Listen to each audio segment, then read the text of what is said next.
MCX gold future की 2 अप्रैल 2026 expiry नजदीक है। एक्सपायरी से पहले गोल्ड में क्या ट्रेंड बन रहा है? क्या शॉर्ट कवरिंग या लॉन्ग अनवाइंडिंग का दबाव है? इंटरनेशनल मार्केट और रुपए की चाल कितना असर करेगा? और सबसे महत्वपूर्ण, ट्रेडर्स और निवेशकों को क्या रणनीति अपनानी चाहिए? इस पर बात करेंगे इक्विनॉन्स रिसर्च एंड एडवाइजर्स के पंकज रांदड़ से। मैं हूं कमल शर्मा। पंकज जी, आपका स्वागत है मोलतोल में। बहुत बहुत शुक्रिया बुलाने के लिए कमल जी। जी नमस्कार पंकज जी। 2 अप्रैल 2026 को एमसीएक्स गोल्ड एक्सपायरी से पहले बाजार का मौजूदा ट्रेंड आप कैसे देख रहे हैं? सबसे पहले तो good evening Kamal ji, good evening to you and all your viewers.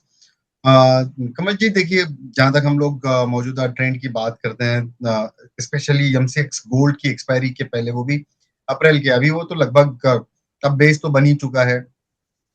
कल हम लोग छुट्टी पे हैं और परसों से जो है वो हम लोग नए कॉन्ट्रैक्ट में जाएंगे, किंतु डिफरेंस काफी बढ़ जाएगा। तो अभी का जो स्ट्रक्चर हम लोग ब्रॉडली कहे तो ऊपरी लेवल पर एक ऊपरी स्तरों का एक बेस बना रहा है, लेकिन कहीं पे भी हम लोग ये नहीं देख रहे हैं कि कहीं इम्पल्सिव जो रैली है वो आ रही है। ऐसे कुछ ये नहीं दिख रहे हैं कि लोग पीछे गए हैं और बहुत शार्प प्रॉफिट बुकिंग आई है ऊपरी लेवल से, ऐसा माहौल बनते हुए नजर नहीं आया है। तो कुल मिलाकर जो हायर लेवल के ऊपर जो बेस बना है, उससे एक हम लोग साफ इंडिकेशन ले सकते हैं कि एक ट्रेंड जो है वो बहुत ज्यादा अगर स्ट्रांग भी नहीं होगा, बट थोड़ा बहुत बुलिशनेस की तरफ है और कंट्रोल्ड ट्रेंड हम इसको कह सकते हैं। तो क्या नहीं हमें एक्सपायरी के बिल्कुल नजदीक वॉलेटिलिटी ज्यादा रहने की उम्मीद नहीं करें फिर? जी देखिए, वोलेटिलिटी तो डेफिनेटली रहेगी, और ये मैटर इसलिए करता है क्यों तो रोल ओवर्स रहेंगे। रोल ओवर्स के साथ में जो भी पोजीशन अनवाइंड होनी है, लॉन्ग शॉर्ट जिस भी समय जिस भी साइड की पोजीशंस होंगी, तो वो एक थोड़ा सा ध्यान देने वाला होगा, और ऑप्शंस राइटर्स का एक एडजस्टमेंट भी काफी हो जाता है। तो वोलेटिलिटी तो डेफिनेटली कमल जी बहुत देखने मिलेगी। और जो रोल ओवर्स जो अगले इसमें हो रहा है कि तो हायर बेस बन रहा है यहाँ पे, तो मुझे लगता है कि ट्रेंड थोड़ा सा कंट्रोल्ड है, माइल्ड है, पॉजिटिव है। जी, तो पंकज जी, ओपन इंटरेस्ट और वॉल्यूम क्या संकेत दे रहे हैं? लॉन्ग बिल्ड अप या शॉर्ट कवरिंग दिख रही है? देखिए, सिलेक्टिव लॉन्ग बिल्डअप्स तो जरूर देखने मिल रहे हैं। एक तो क्या होता है कमल जी कि जब हम लोग एक्सपायरी के जब पास में आ जाते हैं, तो कैपिटल का जो रिक्वायरमेंट होता है वो काफी ज्यादा हो जाता है, भले ही वो 2 दिन 4 दिन के लिए ही क्यों ना हो। लेकिन ये पोजीशन काटनी है, अगले इसमें हम लोगों को लेना है। मार्जिन में हर रोज बाइनोक्युलर दिन में 4 से 5 बार घूमते रहते हैं वहां पे, तो पैसा थोड़ा वहां पे ज्यादा लगता है। ओपन इंटरेस्ट और वॉल्यूम का जो इंटरप्रिटेशन हम लोग देखते हैं, अभी फिलहाल प्राइस जो है वो ऊपरी लेवल पर कहीं सेटल होती हुई नजर आ रही है, लेकिन ओपन इंटरेस्ट थोड़ा सा कमजोर नजर आ रहा है, क्योंकि वो मार्जिन को लेकर चलते हुए। तो मुझे लगता है कि जैसे मैंने पहले बताया कि ये कंट्रोल्ड रोल ओवर्स यहाँ पर बनेंगे, लेकिन ओपन इंटरेस्ट जो है वो तुलनात्मक जो पिछली एक्सपायरीज में जो हो रहे थे उसके कंपैरिजन में ये कम है। आप देखिए कि गोल्ड सिल्वर की जिस तरीके की मार्जिन की रिक्वायरमेंट्स हुआ करती थी, वो अभी कितनी है और पहले कितनी है, क्यों तो एक्सचेंज ने मार्जिन भी ओवरनाइट्स बढ़ा भी दिए थे। तो ये सब सिनारियो में डेफिनेटली वीक जो पार्टिसिपेंट्स रहेंगे वो ट्रैप होते हुए नजर आ सकते हैं। पंकज जी देखिए, बाजार हमेशा बड़े प्लेयर्स की वजह से ही चलता है और उन्हीं की बड़ी भूमिका होती है। तो ऐसे में क्या बड़े प्लेयर्स की पोजीशनिंग में कोई बदलाव दिख रहा है आपको? कमल जी देखिए, व्यक्तिगत जीवन में भी देख लीजिए, और कोई भी बड़ा प्लेयर कोई भी क्षेत्र में हो, हम इस क्षेत्र की बात करते हैं, मैं इसका सीधा कहीं से भी हम लोग इसको रिलेट कर सकते हैं। तो आप देखिए, कोई भी बड़ा प्लेयर जिसने पैसा बनाया है अपने व्यक्तिगत जीवन में किसी भी बिजनेस के रूप में, तो वो जो पैसा आता है वो बहुत एग्रेसिवली किसी भी चीज में वो चेज करने की कोशिश नहीं करते हैं वहां पे। स्मार्ट मनी तब बनता है जहां पे कि मौके की तलाश में हो, मौका मिले, तो कोई भी स्टैंडर्ड डीप है तो उस स्टैंडर्ड डीप के अंदर वो बाय करके चलते हैं, और तब जाके उनको बड़े गेंस देखने मिल सकते हैं। आज के तारीख में चीजें ऐसी है यहाँ पे कि ये जो वॉर जो पॉलिटिकल टेंशंस जो चल रहे हैं उसके चलते थोड़ा सा एग्रेशन जो है मार्केट में थोड़ा कम होते हुए दिख रहा है, क्यों तो क्रूड ऑयल का एक इम्पैक्ट बहुत बड़ा है। डॉलर इंडेक्स आप देख सकते हैं कि आज कितनी मतलब रुपये की तुलना में अगर आप डॉलर की जो मूवमेंट देखते हैं वो अनप्रेसिडेंटेड मूव थी। 95 एक बारी क्रॉस होके चला गया वो। तो इसका जो सीधा जो इम्पैक्ट होता है वो प्रेशियस मेटल पे होता है, गोल्ड और सिल्वर जैसे मेटल्स के ऊपर थोड़ा ज्यादा देखने मिलता है। तो मुझे लगता है कि ये चीजें देखना बहुत जरूरी है। और हम लोग बात करते समय हमेशा एक बात भूल जाते हैं कि हम लोग डॉलर जो बॉन्ड यील्ड है उसको भी कहीं ना कहीं हम लोगों को ध्यान में रखना होगा। आज आप देख सकते हैं कि बॉन्ड यील्ड भी 10 पैसे से इंच अप हो गई है। जब मैं दोपहर में कहीं दूसरे टीवी शोज पे मैं शोज कर रहा था तो उस दौरान भी मेरी इसको लेकर भी बात भी हुई थी। तो मेरा ये साफ मतलब है कि बड़ा प्लेयर तभी आएगा मार्केट के अंदर जब उसको अपॉर्चुनिटी दिखेगी, वो एग्रेसिवली चेज नहीं करेंगे। जी पंकज जी, अभी हम देख ही रहे हैं कि जो ईरान और अमेरिका जंग है वो अब ग्राउंड पर भी आ रही है कि जहां सैनिक उतारने की बातें आ रही है और ईरान के साथ काफी शायद बड़ी जंग फैले। तो ये जो ग्लोबल अनिश्चितता हुई है जियो पॉलिटिकल, उसका उसको वो कोई एक्सपायरी को कैसे प्रभावित कर सकती है?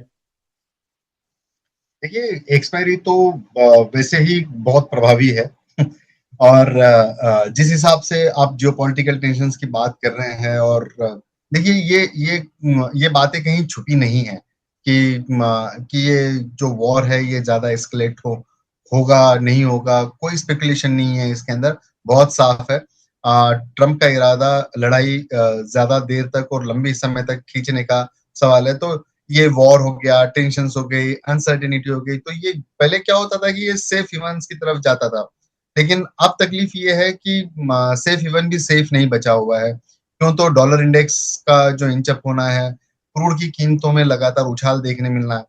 तो ये सब चीजों को अगर हम लोग देखते हैं तो मेरा ये मानना है कि अब सेफ हेवन भी नहीं रहा। गोल्ड को एक इंश्योरेंस की तरीके से देख रहे थे, अब इक्विटी में जो पैसा लग रहा है लोगों का वो गोल्ड सिल्वर बेच कर रहे हैं, या जो गवर्नमेंट सिक्योरिटीज में जिन्होंने पैसा लगाया हुआ था कम समय के लिए तो उसके अंदर से भी पैसा विड्रॉ, मतलब आप चौतरफा देखिए कि पूरी एसेट क्लास से जो है वो पैसा निकलते हुए देखने मिल रहा है। तो मेरा ये मानना है कि अभी ये जो पॉलिटिकल टेंशन है ये और इवेंट से काफी हटके हैं। तो ये सारे एसेट क्लास को प्रभावित कर रहा है, ना कि सिर्फ गोल्ड और सिल्वर को। जी पंकज जी, अब इंट्राडे ट्रेडर्स की बात करें तो इस समय उनकी गोल्ड में क्या रणनीति होनी चाहिए? देखिए, जब हम लोगों ने जब बात की शुरुआत करी थी यहाँ पे तो मैंने बोला कि एक हायर लेवल के ऊपर एक बेस बना रहा है। जी गिरावट की जो गुंजाइश है वो थोड़ी सी कम नजर आ रही है, कहीं ना कहीं बाजार जो है वो स्टेबल होने की कोशिश कर रहा है। अब ऐसे में अगर डॉलर इंडेक्स में और क्रूड के अंदर अगर उबाल क्रूड का बढ़ जाएगा और डॉलर इंडेक्स के अंदर अगर मतलब आप देखिए कि इस तरीके की मतलब पागल तेजी मंदी पिछले 20 वर्षों में जब से मैं मार्केट को ट्रैक कर रहा हूँ तब से मैंने कभी इस तरीके की वोलेटिलिटी जो है वो देखी नहीं। ये बात बिल्कुल साफ कर दूं मैं यहाँ पे। और रुझान जो है गोल्ड के लिए मेरा अभी भी तेजी की तरफ है, लेकिन सिल्वर में मैं एक बात कह दूं कि अगर 2,19,800 की लेवल अगर तोड़ देगा तो मंदी का एक इशारा जो है चांदी के अंदर देखने मिल सकता है। और अगर थोड़ा बुल केस में अगर हम लोग देखते हैं यहाँ पे तो 2,34,500 के ऊपर अगर किसी भी दिन की क्लोजिंग मिल जाए और सस्टेनेबल क्लोजिंग मिल जाए तो मुझे लगता है कि एक अच्छी खासी रैली जो है 20-25 हजार रुपए तक की, 8 से 10% तक की, वो देखने मिल सकती है। बट गोल्ड के अंदर मेरा जो व्यू है वो साइडवेज पॉजिटिव है। गोल्ड के अंदर आप आपका निवेश बनाए रखें, जितनी ताकत है वो ताकत के अनुसार आप जो है वो उसके अंदर पैसा लगा के रखें। गोल्ड के अंदर बहुत ज्यादा डाउन साइड नजर नहीं आती है। जी और अपसाइड क्या नजर आता है फिर इसमें?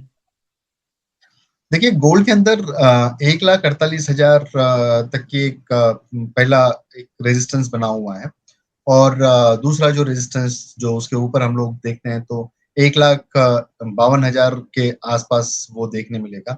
अगर ये 2 लेवल अगर बहुत अच्छे से क्रॉस कर देगा तो सोने में भी वापस दोबारा ट्रेडिंग के लिहाज से काफी अच्छे दिन देखने मिल सकते हैं। लेकिन नीचे में जहां पे भी अगर गोल्ड कभी 140 के नीचे स्लिप हो जावे तो डेफिनेटली बाइंग करने के मौके ढूंढने चाहिए वहां। जी, अब पंकज जी पोजिशनल ट्रेडर्स की बात करें तो एक्सपायरी से पहले या फिर बाद में कब एंट्री करनी चाहिए?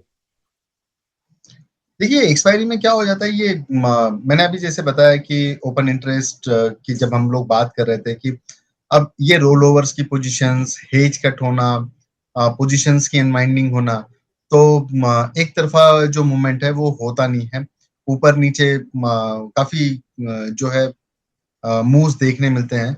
मुझे लगता है कि एक बार एक्सपायरी ढंग से खत्म हो जाने दीजिए और जो अगला ओआई हम लोगों को विटनेस होगा उसके ऊपर से हम लोग थोड़ा फिर अंदाजा लगाएंगे। और आने वाले समय, ये तो वीक थोड़ा सा ट्रंकेटेड है, फ्राइडे के दिन छुट्टी है, कल हम लोग छुट्टी मना रहे हैं, तो थोड़ा सा ट्रंकेटेड वीक में रहेंगे तो तकलीफ जो है वो तुलनात्मक हम लोग थोड़ी सी ज्यादा महसूस करेंगे यहाँ पे। लेकिन गोल्ड के लिहाज से अगर आप कंपल्सिव ट्रेडर हैं तो डेफिनेटली आप बाय करके चल सकते हैं। लेकिन आप अगर पेशेंटली, अगर आपको ठंडा करके अगर गोल्ड को पचाना है तो मेरे ख्याल से संयम रखना जरूरी है। इम्पल्सिव ट्रेडिंग से बचना चाहिए। बाजार एक बार सेटल हो जाने दीजिए, उसके बाद में आप एंट्री करिए, लेकिन एंट्री करना है तो लॉन्ग साइड में ही करना है। जी पंकज जी, आपका कोई डिस्क्लेमर? जी, मैं गोल्ड सिल्वर पे भी अपनी राय जाहिर तौर पे रखता हूँ और अपने क्लाइंट लोगों से भी मैं ये सारी जो ट्रेड्स हैं मैं अपनी शेयर करते रहता हूँ। तो ये दोनों में भी मेरे ट्रेड्स दिए हुए हैं। मेरी राय से प्रभावित होकर अगर कोई काम करता है तो अपने वित्तीय सलाहकार से जरूर राय मशवरा लेकर काम करें और ये डिस्क्लेमर आप समझ कर चल सकते हैं। जी, आपका धन्यवाद, शुक्रिया पंकज जी। कमोडिटी मार्केट में हर मिनट बदलता है मौका। खबर से पहले संकेत चाहिए? मोल तोल मुनाफे की बात। कमोडिटी ट्रेडर्स का स्मार्ट न्यूज ऐप अभी डाउनलोड करें।